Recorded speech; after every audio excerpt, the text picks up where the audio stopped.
జై భారత్.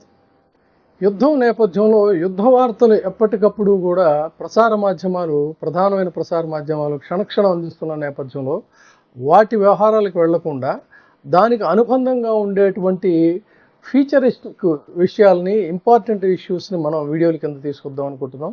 ఇప్పుడు ప్రజెంట్ ఈ వీడియోకి సంబంధించి మీరు చూసిన వెంటనే ఏమాత్రం ఆలస్యం చేయకుండా ఇది మ్యాక్సిమం మీరు ఎంతమందికి ఫార్వర్డ్ చేస్తే అంత మంచిది.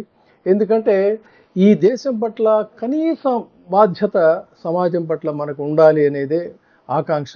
కాబట్టి ఇదేదో స్వల్ప విషయం అని చెప్పాను అనుకోవద్దు. ఏమి జరగకపోతే ప్రమాదం, మంచిదే, జరగకూడదనే మనం కోరుకుందాం. కానీ జరిగితే తెలిసి కూడా మనం చేయలేదని చెప్పిన బాధపడాల్సి వస్తుంది. కాబట్టి మీ అందరికీ కూడా ఈ రిక్వెస్ట్. ఎందుకంటే పాకిస్తాన్ విషయానికి వస్తే, పాకిస్తాన్ ఎప్పుడూ కూడా మనతో ప్రత్యక్షంగా యుద్ధం చేస్తున్నట్టు నటిస్తుందే తప్ప నిజానికి అది చేసేది యుద్ధం కాదు.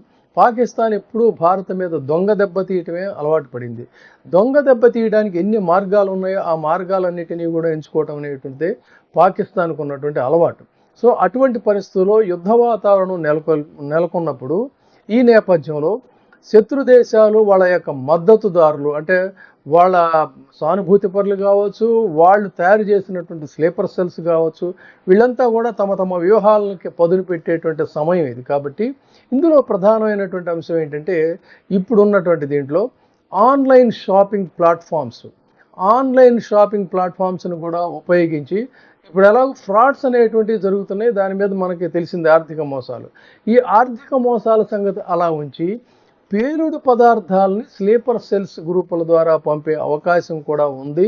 దీన్ని కొట్టి పారవేయడానికి వీల్లేదు. ఇది చాలా సున్నితమైన అంశం, ప్రధానమైనటువంటి అంశం. కాబట్టి యుద్ధ సమయంలో శత్రువులు అస్థిరతను సృష్టించడానికి, బీభత్సం సృష్టించడానికి ఎటువంటి ఘాతుకాలకైనా పాల్పడతారు. ఈ స్లీపర్ సెల్స్ అంటే ఏంటంటే నిద్రాణమైన స్థితిలో వీళ్ళు ఉంటారు. కానీ అవసరమైనప్పుడు విజృంభించడం కోసం క్రియాశీలకంగా వ్యవహరించే రహస్య ఏజెంట్లనే మనం ఆ సమూహాలనే స్లీపర్ సెల్స్ అని చెప్పని అనొచ్చు, సింపుల్గా అర్థం అవడానికి. సో ఇటువంటి వాళ్ళు ఎక్కడైనా సరే అనుమానాస్పదంగా ఉంటే ఖచ్చితంగా ఇది మనం సమాచారం ఇవ్వాల్సిన అవసరం ఉంది. తర్వాత డెలివరీల ద్వారా ప్రమాదకరమైన వస్తువులను పంపేటువంటి అవకాశాన్ని తీసి పారవేయలేము. పాకిస్తాన్ యొక్క కన్నింగ్ నేచర్లో ఇది కూడా ఒక పార్టు. దేశంలో స్లీపర్ సెల్ గుంపులకి నిధులు సమకూర్చినటువంటి సంఘటనలు గతంలో కూడా చాలా ఉన్నాయి. అందుకోసం అని చెప్పనే మనం ఈ మాటని చెప్తున్నాం. ముఖ్యంగా ఇక్కడ మనం వినియోగదారులుగా మనం గమనించాల్సింది ఏంటంటే, కొన్ని నమ్మశక్యం కాని ఆఫర్లు ఉంటాయి. అసలు కామన్ సెన్స్తో ఆలోచించాలండి. వాడు ఎవడైనా భారీ డిస్కౌంట్లు ఇస్తున్నాడు, ఉచితంగా ఇస్తున్నాడు అంటే ఎందుకు ఇస్తాడు, ఎలా ఇస్తాడు, దేనికోసం ఇస్తాడు, వాడు వ్యాపారం చేసుకునేవాడు ఎందుకు ఇస్తాడు? ఈ రేషనలిస్టిక్గా ఆలోచించరు. అనుమానాస్పదమైనటువంటి ప్యాకేజీలు ఏమైనా మీకు ఇంటికి వస్తాయి, డోర్ బెల్ కొడతారు. కొడితే దాన్ని గమాలన అమాంతం అందుకొని అసలు ఎవరు పంపారు, ఎందుకు పంపారు తెలియకుండా దాన్ని ఓపెన్ చేయటం అనేది కూడా దయచేసి చెయ్యొద్దు. సో ఇది చాలా ఇంపార్టెంట్ విషయం.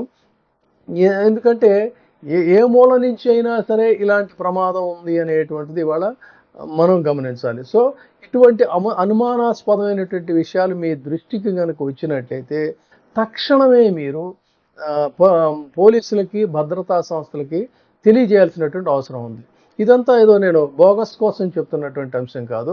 మీకు కొన్ని విషయాలు మీ దృష్టికి తీసుకొస్తా. లెటర్ బాంబులు, పార్సిల్ బాంబుల చరిత్రను ఒక్కసారి కనుక మనం పరిశీలించినట్లయితే 2000 సంవత్సరం హైదరాబాద్ బంజారా హిల్స్లో ఒక ప్రముఖ వ్యక్తికి వచ్చినటువంటి లెటర్ బాంబు పేలి గాయాలు తగిలినటువంటి సంఘటన మీలో ఎంతమందికి తెలుసో నాకైతే తెలియదు. అదేవిధంగా 2013లో బెంగళూరులో ఒక గుడిలో గుర్తు తెలియని వ్యక్తి పార్సిల్ పేలిపోవటం వల్ల అక్కడ ఉన్నటువంటి భక్తులందరూ కూడా గాయపడ్డారు.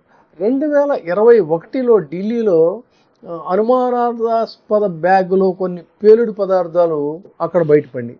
సో గభాలను వాళ్ళు అలర్ట్ అయ్యారు కాబట్టి పెద్ద నష్టం అనేటువంటిది జరగకుండా తప్పించుకోగలిగారు. సో ఇవి కొన్ని ఉదాహరణలు మాత్రమే. ఇలాంటివి ప్రపంచవ్యాప్తంగా కూడా చాలా ఉన్నాయి. సో ఆన్లైన్ డీల్స్ పేరిట ఫ్రాడ్స్, బాంబులు పంపే పద్ధతి కూడా ఉంది అనేది ఇక్కడ గమనించాలి. ఏదైనా free phone, celebrity gift box, ఇలాంటి పేర్లతో కనుక ఏమైనా డెలివరీస్ వస్తే వాటిని తీసుకోవద్దు, మీరు ఓపెన్ చేయొద్దు. వెంటనే భద్రతా సిబ్బందికి, పోలీసులకి తెలియచేయండి. మీ డోర్ స్టెప్కి వచ్చినా కూడా ఇది చాలా చాలా చాలా చాలా ఇంపార్టెంటు. దీని మీదే తర్వాత మీకు సరే ఈ సైబర్ మోసాలు, ఓటీపీలు, క్యూఆర్ కోడ్లు వాటి గురించి తెలుస్తూనే ఉంది. ఇక్కడ ఈ యుద్ధ నేపథ్యంలో మాత్రం మళ్ళీ చెప్తున్నాను, గుర్తు తెలియని వ్యక్తులు పార్సిల్స్ ఇస్తే పార్సిల్స్ స్వీకరించకండి. ఆర్డర్ చేయకుండా వచ్చిన గిఫ్ట్ ప్యాక్స్, సర్ప్రైజ్ డెలివరీలని తిరస్కరించండి. రోడ్డు మీద ఏదైనా ఆకర్షణీయంగా కనుక కొన్ని వస్తువులు కానీ బ్యాగ్స్ కానీ కనిపిస్తే 112 లేదా 100 112 112 ఆర్ 110 నెంబర్కి సమాచారం ఇవ్వండి. వెంటనే ఈ వీడియోని మాత్రం మీ మిత్రులకి, కుటుంబ సభ్యులకి అందరికీ కూడా షేర్ చేయండి. జాగ్రత్తగా ఉండండి. Thank you. ఇప్పుడే సబ్స్క్రైబ్ చేయండి, లైక్ చేయండి, షేర్ చేయండి. వే టీవీ ప్రైమ్, మీ ఉత్తమాభిరుచుల సమ్మేళనం.